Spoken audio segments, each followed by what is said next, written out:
Well, we're all loaded up again and we're off to the Lake District. And Monty's got his seatbelt on and he's also got a pair of pliers.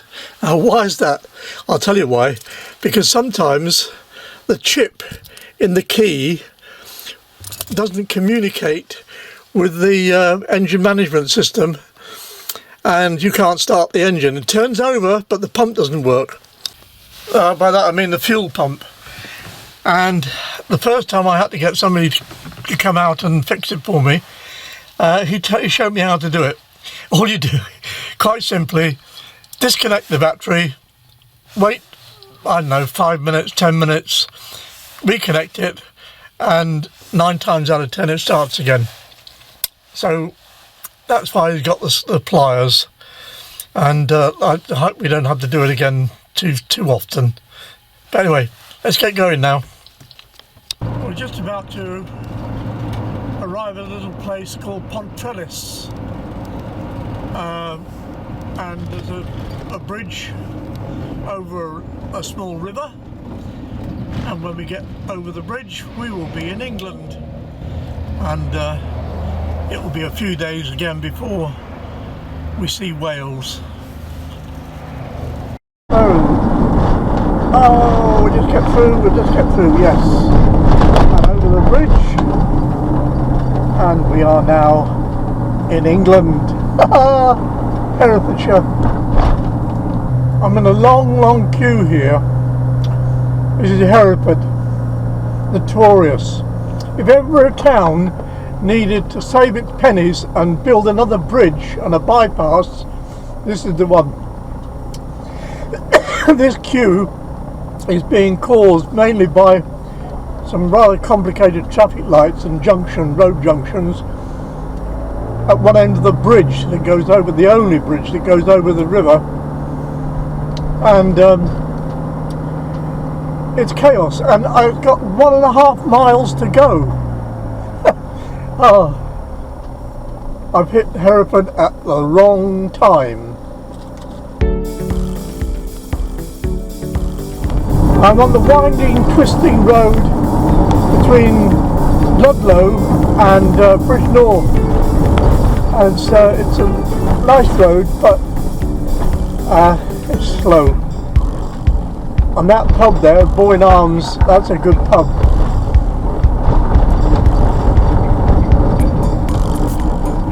This road twists and turns all over the place.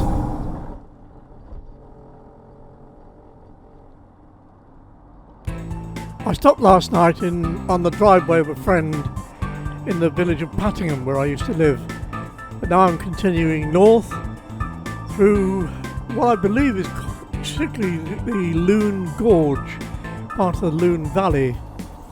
But I call it T-Bay Valley. And the jet fighters, the RAF, use this as a practice run. And you very often come along this motorway with fighter jets below you in the valley. My journey continues north along the M6 up to Junction 41 as Mandy, who's been touring in Scotland and decided to head south because the weather wasn't too good, at the same time as I was heading north to the Lake District. So we met up at her place, which is a motorway or motorhome stopover place at Junction 41. I arrived at Tollbar Paddock Motorhome Stopover, and it's a handy place just off Junction 41 of the M6, and it's just a little paddock and you can stop overnight there. There's grey water waste, toilet waste, there's water available, and it's £10 a night. So he also does motorhome hire, Lytham Explorer motorhome hire. And Mandy turned up in Rosalie and put her back to there, and we've got the 2 doggies with us now. Oh, hello Tilly. Hello Tilly Tops. Hello Tilly Tops. And where's Luna? Luna? Oh, we're having posh, we're having a table. be done. What's the point? And what are we going to have on the table? Gin and tonic. Gin and tonics. Oh, that'd be nice. Bit wobbly. So, we're in the Lake District, where, believe it or not, there is only one lake. The others are meres, or waters. And this is the first one. It's called Haweswater. And it looks as if it could be a reservoir because of the water level's way down. But I think it is a natural lake, actually. Well, this notice board actually says it's a reservoir, but in 1929 it was a dam built and the water raised by 95 feet. So technically it is now a reservoir. But unfortunately we can't stop here tonight. And this is the very south end of the lake, or the water, the reservoir. And that's the river that's feeding it. And the water is down that corner there. Really stunning. There are actually 16 bodies of water in the Lake District, plus hundreds of small tarns. And it had been my intention to visit every one of them. But no sooner had I arrived at Penrith than I received a text message and an email telling me that I had a hospital appointment coming up. And I've been waiting for that appointment for a month, so I couldn't afford to miss it. So instead of visiting all the lakes or all the waters, it's just going to be a glimpse here there. And as a matter of interest, there is only one lake in the Lake District.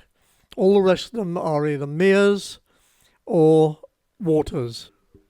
And this one is Ullswater, where we spent a night in the National Trust car park at Air Force Waterfalls.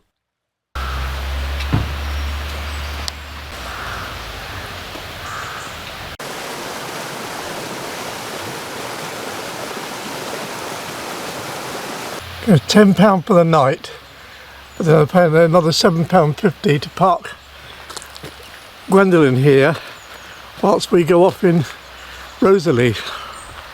Cheers. And this is where you can get a little steamer boat and go down the lake. There she is down there.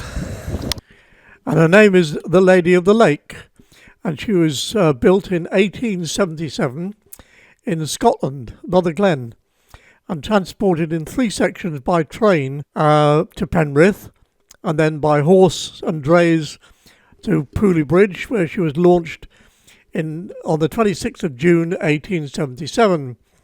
But since then she's sunk twice, and in 1965 she caught fire and was destroyed, but again restored in 1979, and she's now diesel powered.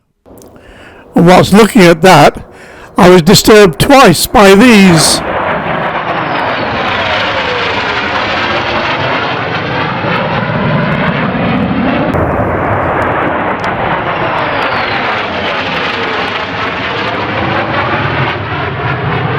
Next to the pier is this. This is marking the place where Donald Campbell launched his boat Bluebird on July the 23rd, 1955. And here is the slipway that he used.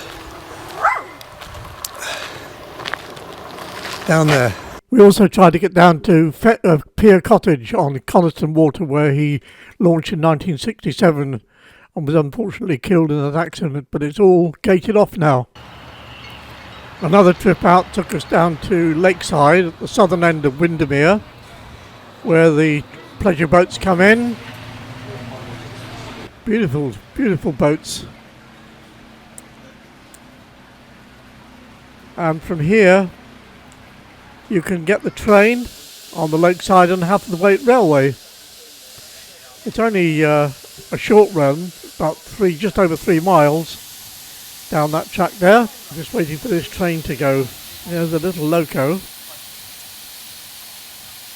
built in Staffordshire. Fire's burning nicely. I'm taking a video and we're ready for the off.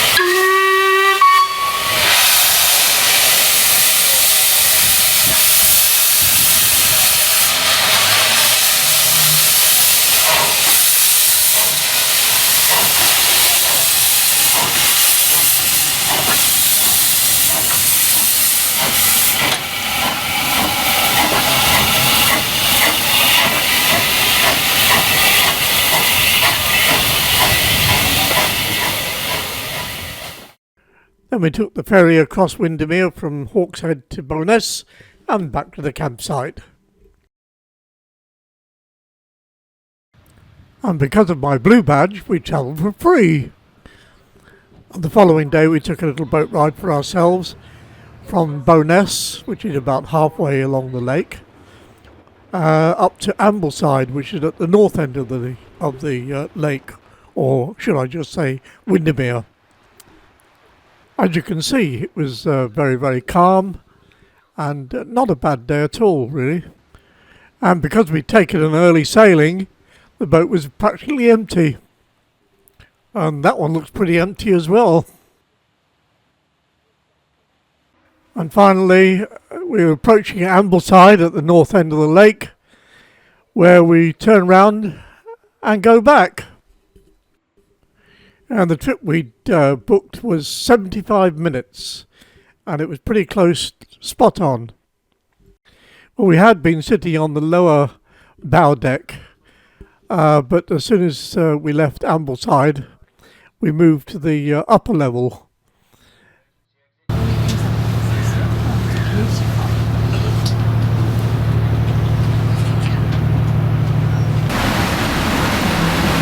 There's a speed limit on Windermere of 10 knots, and before it was introduced I'd water skied here, but now at 10 knots and there's still a bloke water skiing. From there we drove on to Keswick, or Keswick, through some beautiful countryside and interesting buildings, churches, and met up with one of Mandy's aunts and uncles. Had a look at an interesting shop. I like Keswick, it's a nice place.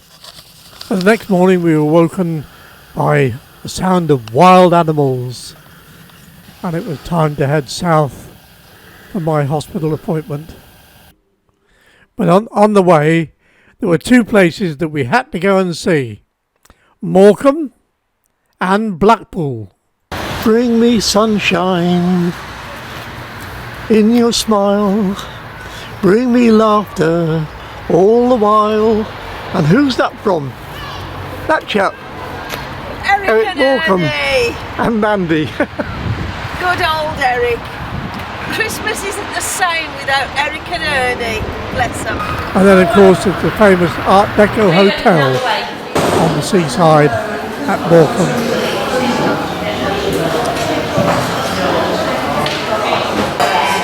Fairly recently restored.